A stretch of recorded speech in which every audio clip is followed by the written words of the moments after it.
Hello everyone, my name is Lydia and I'm going to present you my making of a board game. So in week 3 of EVA 2017 session teaching EFL to young learners, we had to make, among other things, a video tutorial on how to make a board game.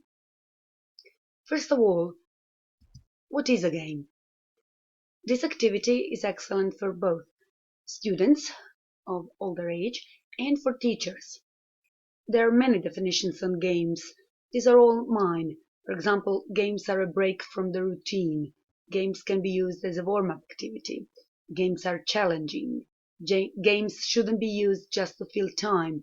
Games are healthy. Games are fun. Games develop all for language skills and so on and so on. What's in common is that I believe they're all positive. So why aren't we using games? And why aren't we using gamification in order to make our lessons more active? Tools for Educators offers indeed many nice ways to implement board games into the lesson, but still I think the ones I make at home or even my students do are better. Here I chose the topic of body parts. I chose these body parts from 1 to 15, and then some text in the blocks, like move ahead 5, go back to start, lose a turn, and so on and so on. And simply clicked make it. It says down here that the game board should print fine on both A8 times 11 paper and A4. If for some reason the game gets cut off, you will need to adjust the margins before you print. I printed easily.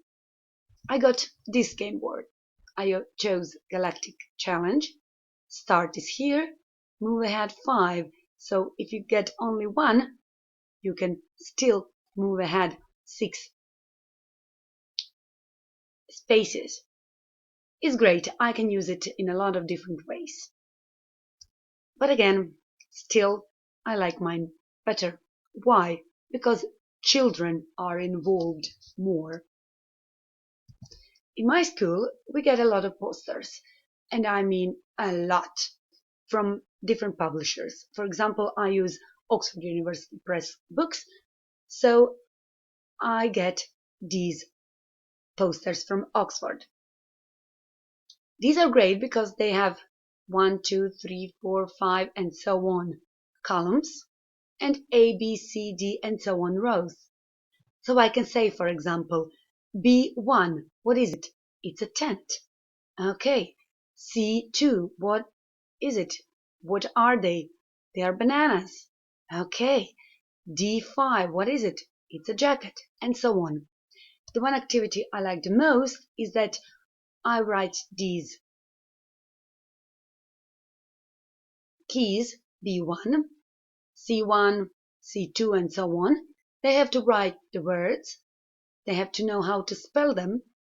They have to know the first letter of the word, and then the first letter of the word, the first letters of the word get another word, and that's the final solution of the game.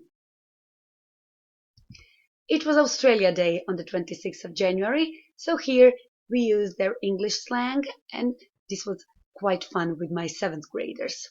Macas, Sanger, Sparky, Joey, Mate, Shark Biscuit. And here are A, B, or C. What do they stand for? So, Macas is what? Mad, modern, McDonald's. Or Mate, what is it? A neighbor, a boss, a friend. Sparky, an electrician, a star, and so on and so on. It was really fun. Romeo and Juliet. We all love it. We do it in our upper grades.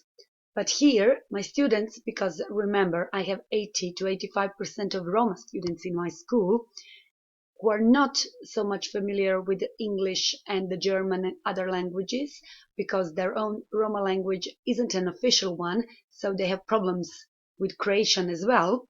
So we simplified the lines in English. For example, what a beautiful girl, her name is Juliet. What a handsome man, his name is Romeo. So that's it for them. And then what they really enjoyed is translating Romeo and Juliet to Roma language. And we got this. It was really fun to make this in a class with 10 male students, 10 boys, and they fought who is going to be Juliet. Student's diary. So my diary written by, we have Monday, Tuesday, and so on. With young learners, because this EVA session is for young learners, we do not use so much sentences, but we use some pictures, drawings, and so on. The weather was, so they can write sunny if they know what does it mean, but they can also draw a sun. I ate, I don't know, pizza for lunch, drink milk, or so on. My favorite thing I did today, and I draw something they did today. So when revising weekdays, when revising weather, when revising food, and so on, we do this diary, I think, at the end of the year. Now you will see something that really rules. This cube.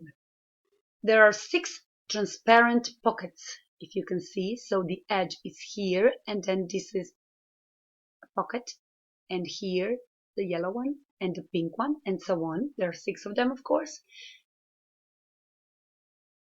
And they can be used to put some flashcards in. For example, I chose jobs. So we have a bus driver. Do you know any bus drivers? What's the color of the bus? How many passengers can you see on the bus? A teacher. What's your teacher's name? Do you like English? Or what other subject do you like? Have you ever met a journalist? Where do they work? And so on and so on. They can roll the dice, this cube, and then get some job or whatever you like and put in. Then we have British versus American English, and then they choose pairs. Sidewalk payment, holiday vacation, elevator lift, and so on and so on.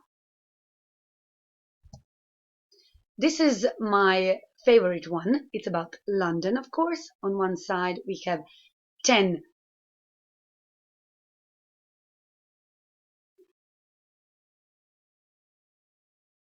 sites, if you can see them. And then on the other side we have their pictures.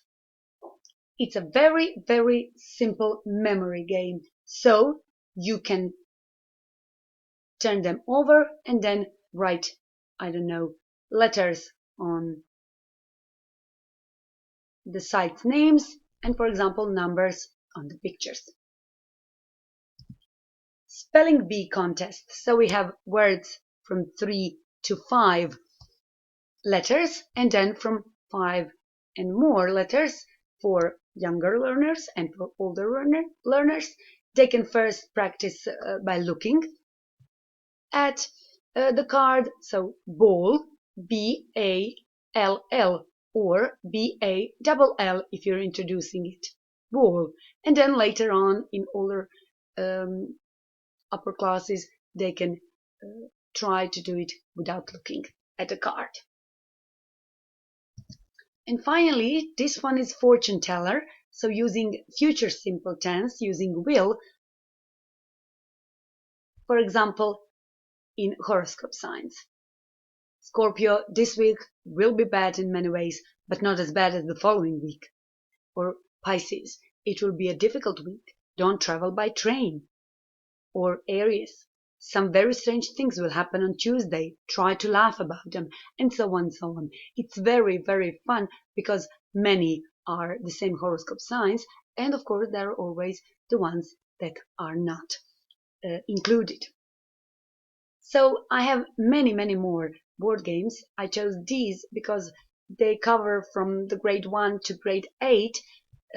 I make them some at home and mostly in school. I try to include my students as many times as I can. So if you have any questions, please don't hesitate to call me and ask about anything you would like. Thank you very much. That will be it for me.